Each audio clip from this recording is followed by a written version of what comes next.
Assalamualaikum ya akhi ya ukhti. Assalamualaikum ya akhi ya ukhti. Assalamualaikum warahmatullahi wabarakatuh. Bagaimana kabarnya anak-anak yang soleh dan solehah? Apakah sudah siap untuk melanjutkan pelajaran kita pada hari ini? Pada hari ini kita akan belajar mata pelajaran Bina Fikih. Pada pertemuan sebelumnya kita sudah belajar tentang pengertian dan hukum mengeluarkan infak.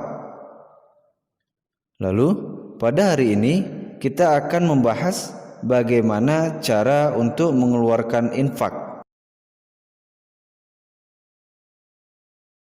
Jika di dalam satu bulan kita mempunyai uang jajan sebesar Rp100.000, lalu uang jajan tersebut kita sisihkan sebesar 2,5%, maka dalam satu bulan kita akan menyisihkan uang jajan kita sebesar Rp2.500 untuk diinfakkan. Kemudian uang infak tersebut dikumpulkan dan ditabung. Jika di dalam satu kelas jumlah siswa ada 20 siswa, maka dalam sebulan akan terkumpul Rp50.000. Dan jika uang infak tersebut dikumpulkan dalam satu tahun, maka akan terkumpul sebesar Rp600.000. Uang yang sudah dikumpulkan dalam satu tahun tersebut dapat kita gunakan untuk membantu orang lain yang membutuhkan dan dapat mengurangi kesulitannya. Contohnya, untuk membantu teman kita yang kurang mampu. Kebiasaan berinfak banyak sekali manfaatnya, baik untuk diri sendiri maupun untuk orang lain. Bahkan di dalam Islam, setiap pagi malaikat mendoakan orang-orang yang suka memberikan sesuatu yang bermanfaat bagi orang lain yang membutuhkan atau bagi kepentingan orang banyak. Berikut manfaat infak untuk diri sendiri dan orang lain. Manfaat infak untuk diri sendiri adalah yang pertama, menenangkan hati dan jiwa. Lalu yang kedua, membuat hati bahagia. Yang ketiga, menambah keberkahan atau memanjangkan usia.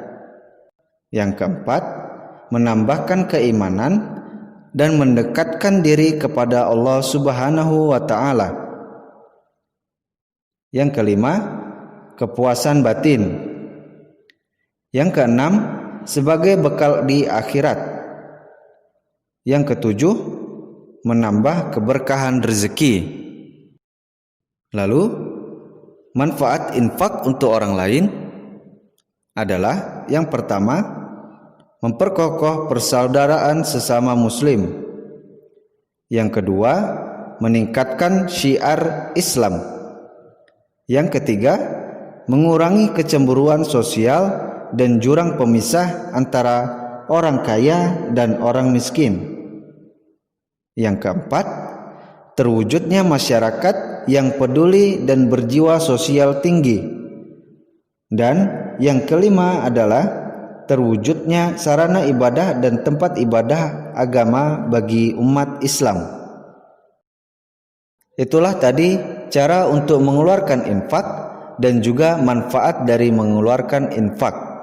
Selanjutnya, pernahkah kalian mendengar kata sodakoh?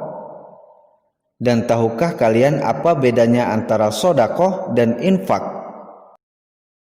Kata sodakoh memiliki arti derma atau pemberian. Sedangkan dalam agama Islam, sodakoh memiliki arti memberikan bantuan atau pertolongan berupa harta atau yang lainnya, tanpa mengharapkan imbalan dan hanya mengharapkan ridho dari Allah Subhanahu wa Ta'ala. Bantuan atau pertolongan yang dimaksud adalah bantuan dari orang yang mampu kepada orang yang tidak mampu. Sedekah tidak hanya diberikan dalam bentuk harta dan uang, tetapi segala sesuatu yang memberikan manfaat kepada orang lain, seperti memberikan suatu jasa, bersikap baik kepada orang lain, dan lain sebagainya. Sedekah yang berupa benda atau barang yang cepat habis, seperti makanan dan minuman, dinamakan sedekah biasa.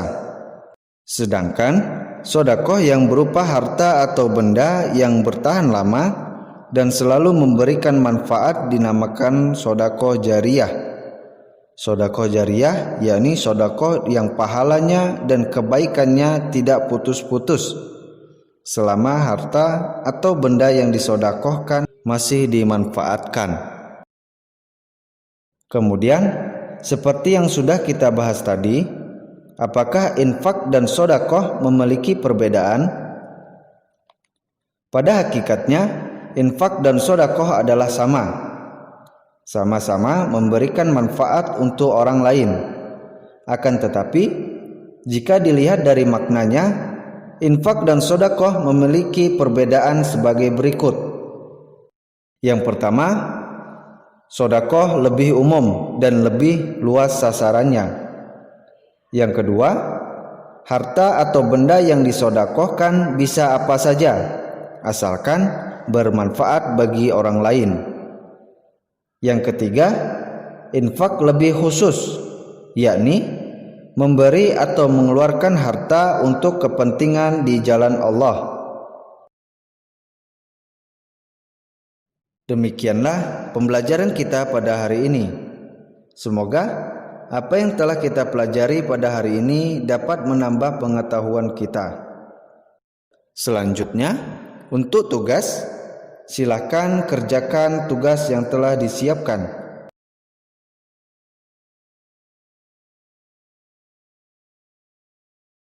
Sebelum kita tutup, marilah bersama kita membaca lafaz hamdalah. Alhamdulillahirabbil alamin. Akhirul kalam. Wassalamualaikum warahmatullahi wabarakatuh.